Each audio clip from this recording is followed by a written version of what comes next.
For just £5 a month, you can get early access to all of our podcast episodes, copies of our script, access to further information, and that is just the tip of the iceberg. Head over to patreon.com/Sunday Night Mystery. £5 a month. That's cheaper than 15 minutes of parking at Bristol Airport. Yeah, I know, it's crazy, isn't it? Oh, well, hello. Welcome to another episode of Brett's Old Time Radio Show. Welcome to my summer home here in the lovely Costa Calada region of southern Spain. Thank you for joining us. I do appreciate it. It's always brilliant when you do. Can't believe it's Saturday already. Our little holiday is flying by. We arrived a week ago on Thursday, but not till late in the evening. So we're kind of into our second week, which is all good, and we're having a brilliant time. And it's expensive, don't get me wrong. It's costing me a flipping fortune, but the kids are having a brilliant time.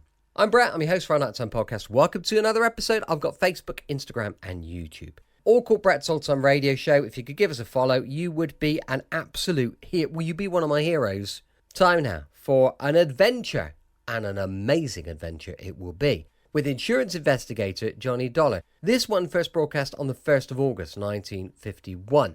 It's called The Horace Lockhart Matter. Wrigley's Spearmint Chewing Gum, the refreshing, delicious treat that gives you chewing enjoyment, presents for your listening enjoyment, Edmond O'Brien as... Johnny Dollar. Hello, this is Bruce Yule, the Lockhart estate. Yes, Mr. Yule. Thanks for calling back.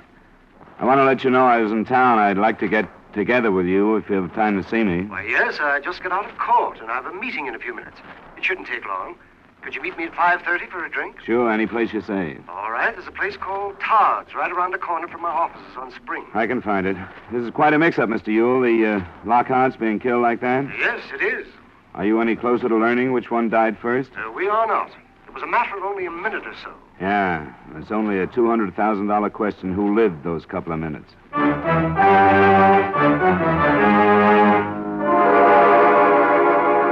The makers of Wrigley's Spearmint Chewing Gum bring you Edmond O'Brien in a transcribed adventure of the man with the action-packed expense account, America's fabulous freelance insurance investigator. Yours truly, Johnny Dollar.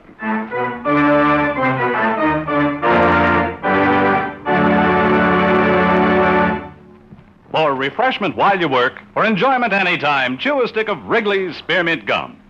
The delicious, long-lasting, real mint flavor of Wrigley's Spearmint cools your mouth and freshens your taste. The good, smooth chewing helps keep you feeling fresh and alert. Adds enjoyment to whatever you're doing. So indoors, outdoors, at work or play, enjoy chewing Wrigley's Spearmint Gum. Wrigley's Spearmint. Refreshing, delicious.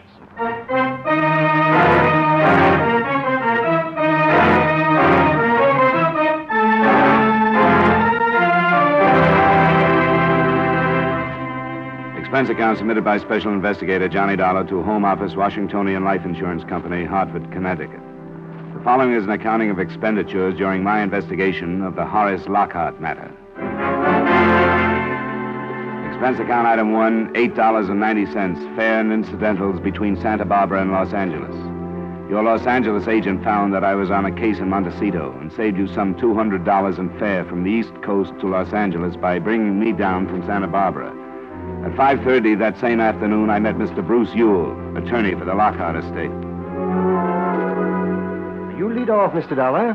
I'll answer any question I can. So far, I know the bare facts. I tried to get some information from the police, but everybody told me to call some other office. You must have called the local authorities? Yeah, shouldn't I have? Mr. and Mrs. Lockhart were killed in county territory, so it's under the jurisdiction of the sheriff. I was way off then. I was almost up to the highway commissioner when I quit. Well, we have a fairly complicated system here. The Lockharts were killed on the Coast Highway, north of Malibu. They were returning from a visit to Santa Barbara when their car was either forced off the road or went out of control. Crashed through a guard fence and over a bank. What time of night was it? It was about 2 a.m. Now, the actual report was phoned in by the operator of an all-night garage on the highway. But the man was notified by a young woman. She said she had seen the accident happen, had stopped, and gone down to look at the car. But that's where our information stopped. Yeah. Am I right that she did tell somebody that one of the Lockharts was still alive then, but that she didn't say which one? That's correct. That's what she told the garage operator. His name is Gallagher. And the whole thing hangs on this girl. What's been done to locate her? Well, we put ads in the classified sections of all the papers. It happened only night before last. I'm certain she'll call in before long. I hope so. How often do you look at the classified section, Mr. Yule? Well, certainly we can hope that she has friends she's talked to about the accident. And even if she doesn't see it, why, somebody will and tell her about it. The man in the garage. You said his name was Gallagher? Yes, Patrick. Thanks very much, Mr. Yule. I think I'll rent a car and go out and see him.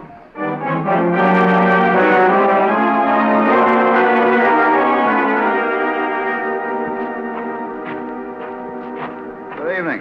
Hi. You Mr. Gallagher? Yeah, that's right.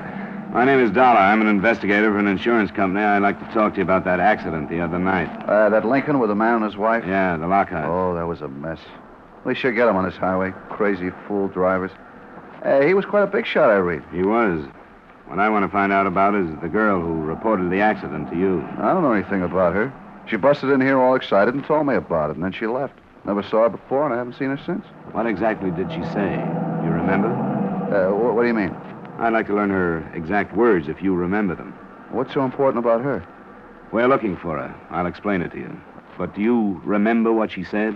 Not her exact words, maybe. She told me about the accident. She said there were two people in the car, and she said one of them was dead, but she thought one was still alive.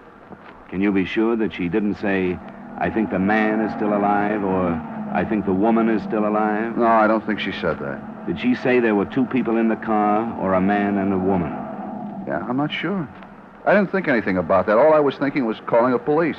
As a matter of fact, I was asleep. She woke me up, shaking me, and talking about it. It took you a couple of seconds to come to your senses then, I suppose, huh? Yeah, I guess so. She left, and I called the police. But it's just possible that she might have mentioned the man or the woman still being alive. Well, yeah, maybe, before I was awake.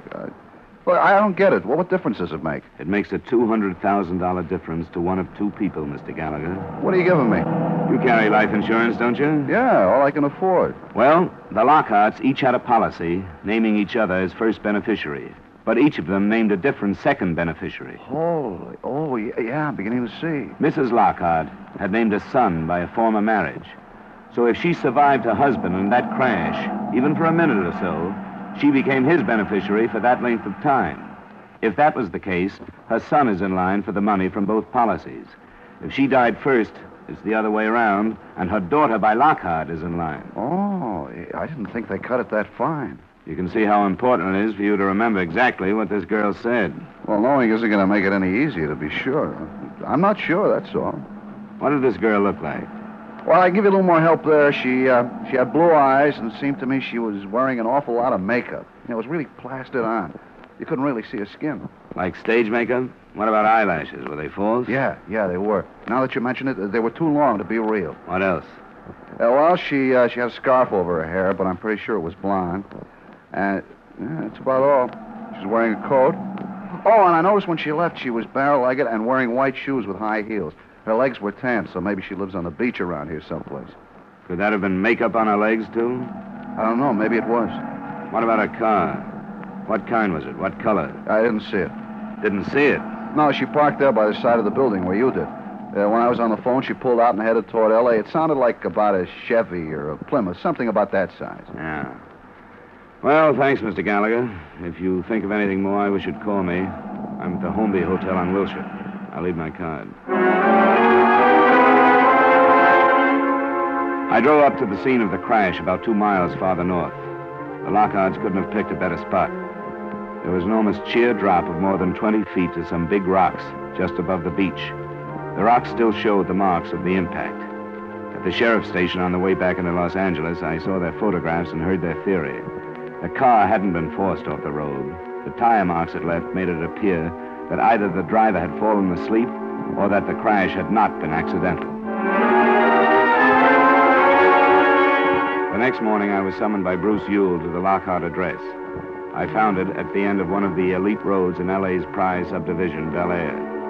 It was guarded by an iron gate, and the mansion itself was evidently a replica of something Italian. I was told to wait for Mr. Ewell in a domed entry hall. Well, thanks for coming out, Mr. Dollar. I wouldn't have missed it for the world. Yes, it's quite a place, isn't it? I wanted the children to meet you. You know about them? Only that they're half-sister and brother. Yes. Michael Adams stayed with his own father. Never has lived here. He arrived from Seattle last night. And this is the first time he's met his stepsister. That's Gail Lockhart. Yes. She's 23 and he's 27. Well, I wanted them to know we're doing everything we can to find this perverse witness who's become so important. Why doesn't she reveal herself? I wish I knew. Well, this is Mr. Dollar, the insurance investigator who's come out to help us. Miss Gail Lockhart. How do you do? Miss Lockhart. And Mr. Michael Adams. Oh, hey, Mr. Dollar. Nice to meet you, Mr. Adams. You both have my sympathy. Oh, I think Miss Lockhart deserves it more than I do. I'm no more than a stranger. I don't even remember my mother. She and my father divorced before I was 2. Oh, stop it. Sorry. Mr. Yule, I don't have to stay, do I? May I go to my room? Why, yes, Gail, if you want to. I do. I can't talk about it anymore. I'm sorry, but I feel like I should explain my place in this. I know I don't belong. It's all right, Mr. Adams. Gail is terribly upset. She was in Santa Barbara with her parents that night, and she was supposed to drive back with them. They'd been drinking heavily, and she begged them to stay over. And when her father refused to do that, she refused to ride with them. I didn't know she was with them. Well, you know how these situations are. She's full of self-incrimination. Can't help feeling she should have done more, like take the keys to the car, or even call the police, or something. Well, what are we going to do about this witness, Mr. Dollar? Maybe you can help us, Miss Adams. Did you ever read the personal column in the classified advertising section of your paper? Personal column? Hardly ever. Have you any idea when the last time was? Oh, months back, anyway. I think we have to do better than that personal column, Mr. Ewell. Spot a few small ads through the other pages. Have you contacted any but local papers? No, not yet. Just because that garage man told us her car headed for L.A. is no proof that she's here. She might have passed right on through. Yes, but a girl driving alone at that time of night... We have no reason to think that she was alone. Gallagher didn't see anybody else, but he didn't see the car either.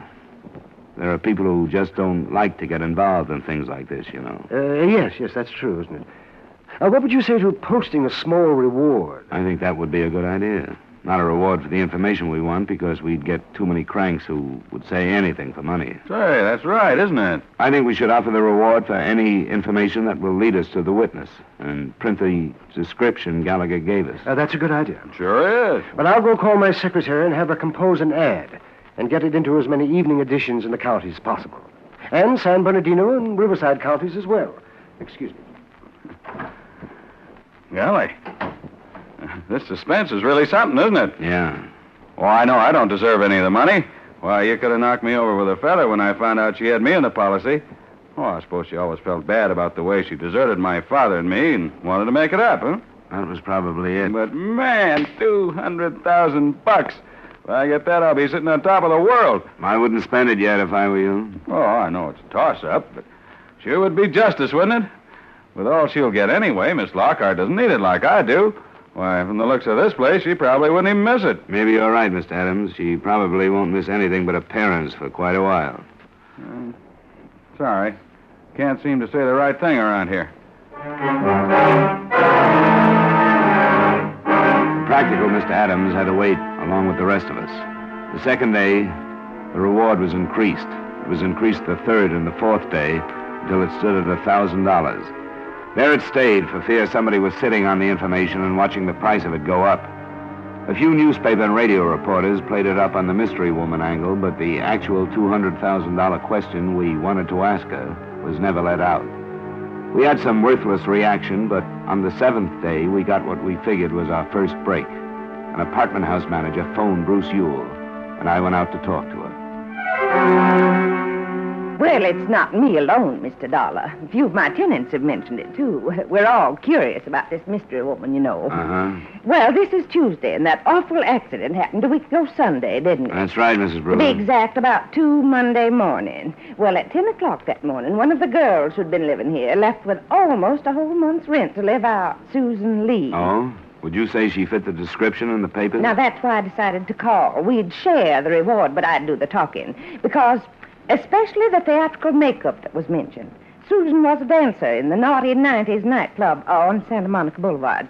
A specialty dancer, as she put it. Did she own a car? That was another thing. The ad mentioned a Chevy or a Plymouth, and she had a Plymouth. This is very interesting, Mrs. Brugger. Did she say where she was going? Well, she said she'd found a better job in another town, but when I asked her where, she changed the subject. She was hiding something. Made no arrangements for mail? Well, I asked her about that, too, and she said she'd come back and pick it up as soon as she could. I think she was in trouble. Has any mail come? Well, nothing much. A couple of bills.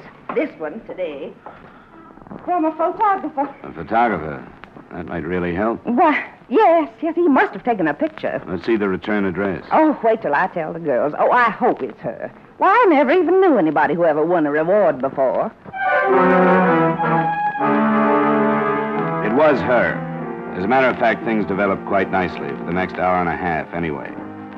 At the garage, Gallagher positively identified the girl in the print I took him from the photographer. So at that point, that's what we had, a picture and the name of our witness. The rest of it wasn't so good. It looked like she'd taken a sudden run out for reasons and places unknown. With a 7-day start, she could have reached almost any place in the world.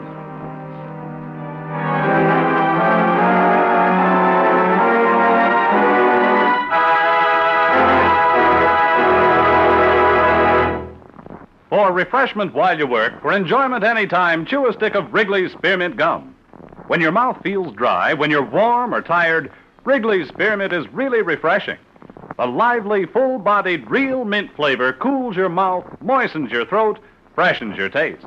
And the chewing itself gives you a little lift, helps you feel your best and do your best. So for chewing enjoyment plus pleasant refreshment, chew delicious Wrigley's Spearmint Gum. And now with our star, Edmond O'Brien, we bring you the second act of yours truly, Johnny Dollar.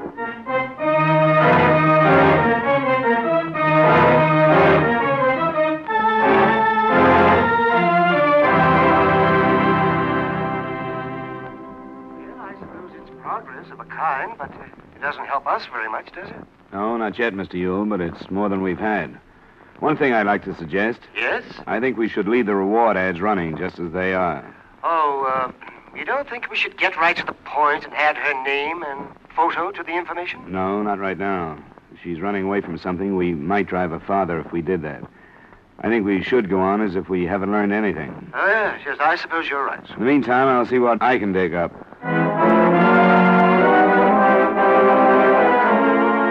The Santa Monica Boulevard Club where Susan Lee had worked was open, but almost empty at 3 that afternoon when I went in. Just the bar was in operation, but a series of larger-than-life-sized posters on the wall promised entertainment nightly by outstanding personalities of the dance. I found the manager in his office. What was the name again? Dollar, the bartender, told me where I might find you, Mr. Cobley. I'd like to talk to you about a girl named Susan Lee. Well, what about her? Come on in, come on. I can spare a few minutes. Thanks. You a cop of some kind? Private one. Why? You expecting something? No, not especially. Except the way Susan dropped out of sight all of a sudden and the way you come in asking about her. What's up, anyway? I was hoping you could tell me. I'm working for an insurance company. All I want with this Lee girl is a statement about an automobile accident she witnessed. Oh, hey. Is this what's been running in all the papers? Yeah, we've been trying to find her for a week. And it's Susan? That's right. What a dope that makes me. And a lot of other people around here. Are you sure? A guy identified her picture. Why didn't I think of that? You know why? Because the papers gave the idea that this dame was coming to Los Angeles from some town up the coast. That's all we know, that she was driving south. How could Susan be driving any place up there at 2 in the morning? Our last show here was at 1:45. I'm more interested in knowing where she is now. I take it you don't know.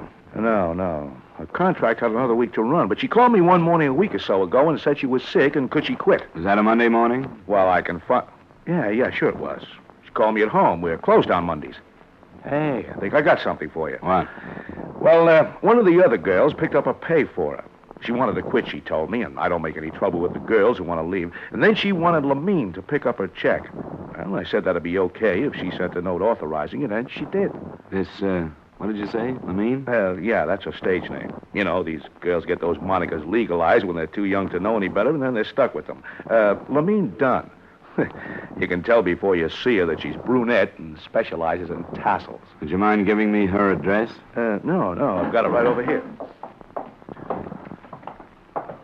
Susan must have some hot dough to be worth a $1,000 reward. I wish I could tell you, but I can't. It's worth plenty. No, I wasn't pushing for information. Yeah, here it is. The Wesley on Wilcox. Good. Thanks very much. Oh, sure. I don't care what you don't tell me. But anybody could use a hunk of that reward these days. I'll remember what you've done, Mr. Cobley. We'll see what we can work out. Thanks again. Sure.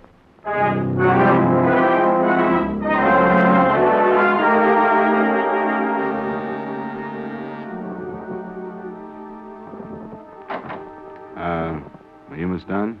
Yeah?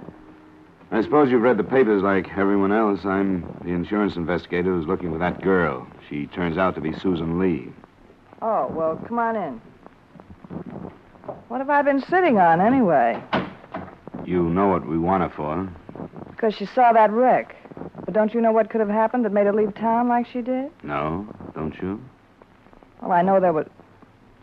Look, I'm going to sound like a pretty lousy sort of friend, I suppose, but I only met her when she booked into the club. We happened to get along, that's all. I don't think that's the kind of friendship where you find that greater love hath no man stuff. Besides, she didn't trust me enough to tell me everything. Everything about what? Why don't you sit down? Thanks. I promised her I wouldn't say anything, and I haven't. But now you want to know, and I'm not going to lie about something I don't know. That makes sense to me. Something happened to her that night, and I think it was over that guy she married. You'll have to remember that I don't know anything about her. Oh, yeah, well, she married this guy. I never met him. His name's Robert, she told me. They ran off a couple of months ago, got one of those quick Mexican jobs. You don't know where this Roberts came from or lives. All I know is it must have been a dandy marriage. She still lived in her apartment, and maybe once or twice a week she'd leave after the last show and run up the coast and meet him. She said he traveled a lot. And I believed it, but not the way she meant it. She sounds a little naive for her profession. No, she isn't. Wasn't. I guess everybody really takes a fall sooner or later. But she came here that night, or morning, I guess it was 3:30. She still had her stage makeup on. She said something happened. She had to get out of town. That's all she'd say. She mentioned seeing the accident? No, just kept on saying something happened. Something awful happened. She had to leave town. Could she have caused that accident? The police say no other car was involved. Oh, then it must have been that husband. You know his full name? Yeah, it was Phil. I heard her say that. Philip Roberts. It's probably a common name, but we'll get on it. You talked to her the next day, you know, about her paycheck? Yeah, she phoned me, and she told Mr. Cobley she was sick because she didn't want him to ask questions about why she was leaving. So I went down and got her check. I met her in a drive-in joint on Santa Monica, and the same thing, and making me promise not to tell anybody. You have any idea where she might have gone? Yeah, I have. Where? Once a week, every Sunday, Susan used to get flowers. She used to say they were from some masher in San Diego. She'd tear up the card and let the flowers dry up on her dressing table. A bouquet came that Sunday night, and she didn't even unwrap it. It was one of those what's the future nights for me. I was figuring how many years I had left in the racket, wondering what had made me go wrong with the way I spent all the time I'd been in it. Well, I was real gone. When Susan left, I took her flowers and brought them home, and I read the card. It said, as usual, if you ever need me. That's where she's gone. Do you know, or are you guessing? Both, I guess. I met one like that when I was Susan's age. That's where I should have gone. Maybe she did. I still got the card with the name of the florist on it.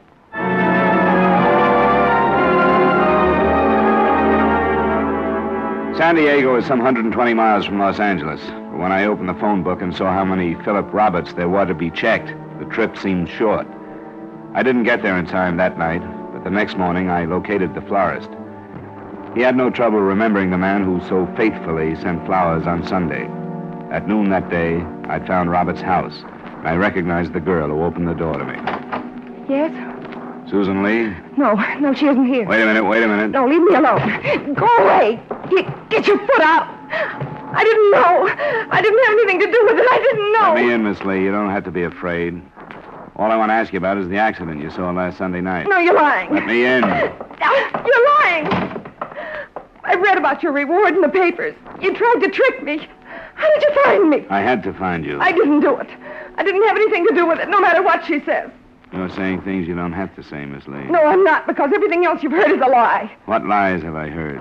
Who lied to me? I don't know. Don't you think I've spent all night long every night hearing what she said to you? But I believed him. I believed everything he told me. Philip Roberts? That's not his name. I know it isn't now, but I married him. You think I would have married him if I'd known that he was already married? I guess you'd better tell me about it, Miss Lee. I thought I was married to him. We went to Ensenada. Some man married us down there. It was in May. And I thought he was my husband all the time. I was going to quit dancing and we were going to go away.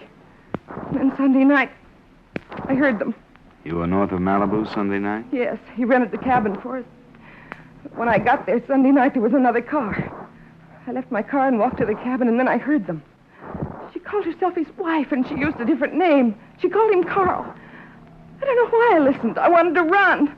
But I stayed and listened to them argue. And found out that I wasn't married to him at all because she was his wife. You don't have to tell me this. Yes, I do. You have to know the truth. I heard her say she'd kill him. And then I left and started to walk toward the highway. And I'd gotten almost to it when I heard the shots. I wasn't near the cabin. I was almost to my car. Miss Lee. When I heard them, I thought I was running away because she'd shot him over me. Where is this cabin? It's about 3. You know where it is. You've been there. You found him. As far as I know, no one has been there. I haven't heard anything about a shooting north of Malibu. You're lying. No, I'm not. But we'll have to phone the police to check the story. You're lying. You're still trying to trick me, but you can't. Stop it. You're lying because you believed her. Let go of me. Let go. I didn't do it. I was running away.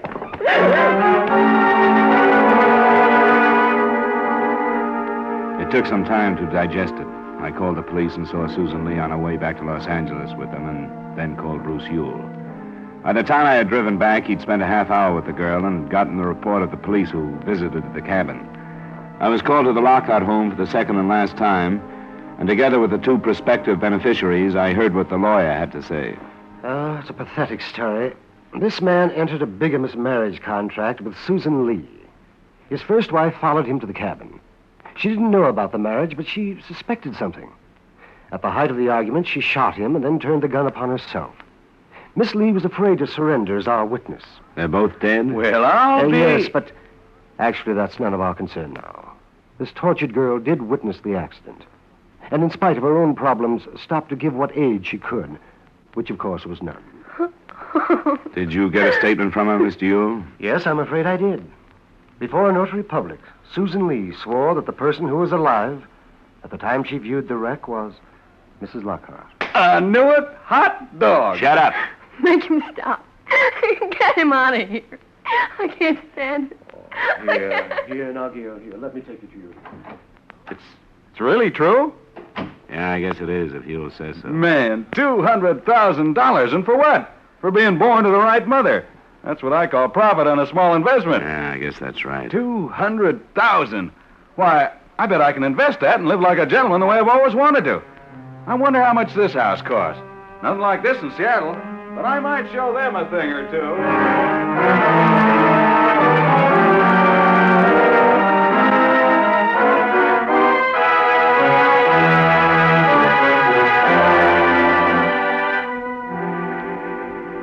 Expense account item 2, $356.50 miscellaneous in Los Angeles. Item 3, $218.45 transportation back to Hartford. Expense account total, $583.85. Remarks? As far as I'm concerned, the money went to the wrong beneficiary. Yours truly, Johnny Dollar.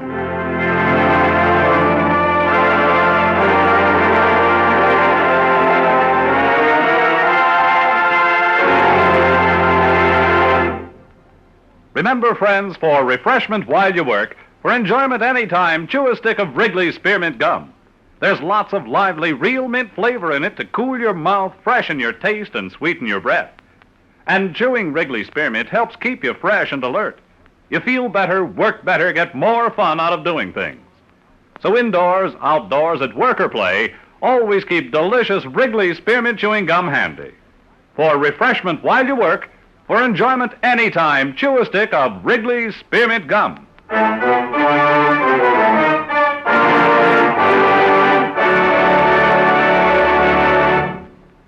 Yours truly, Johnny Dollar, brought to you by Wrigley's Spearmint Gum, stars Edmond O'Brien in the title role and is written by Gil Dowd with music by Eddie Dunstetter. Edmond O'Brien can soon be seen starring in the Paramount Pictures production Warpath. Featured in tonight's cast were Howard McNear, Hy Averbeck, Barbara Whiting, David Young, Virginia Gregg, Eddie Marr, and Mary Jane Croft. Yours truly, Johnny Dollar, is transcribed in Hollywood by Jaime Del Valle.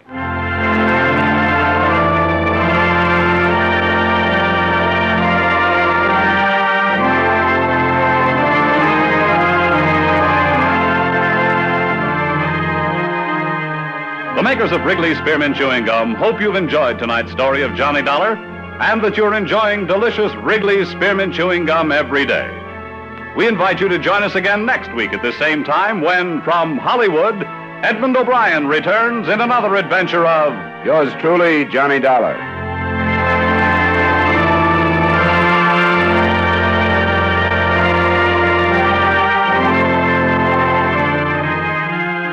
Bob Stevenson speaking. This is the CBS Radio Network.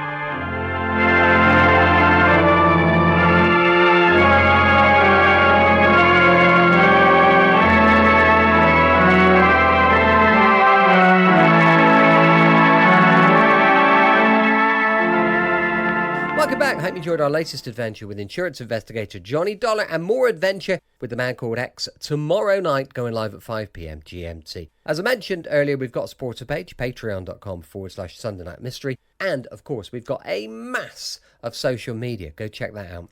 Thanks for listening. I'll be with you 7 days a week. Each and every week, and I'll see you tomorrow on Brett's Old Time Radio Show. Love you. Bye. Check out our fabulous new podcast, Sunday Night Mystery. Every Sunday at 3 p.m. GMT, we delve into unsolved mysteries with gripping tales, thrilling theories, and captivating investigations. From infamous cases to lesser-known mysteries, each episode promises suspense and intrigue. Join the conversation and subscribe now on your favorite podcast platform. Sunday Night Mystery, every Sunday from 3 p.m.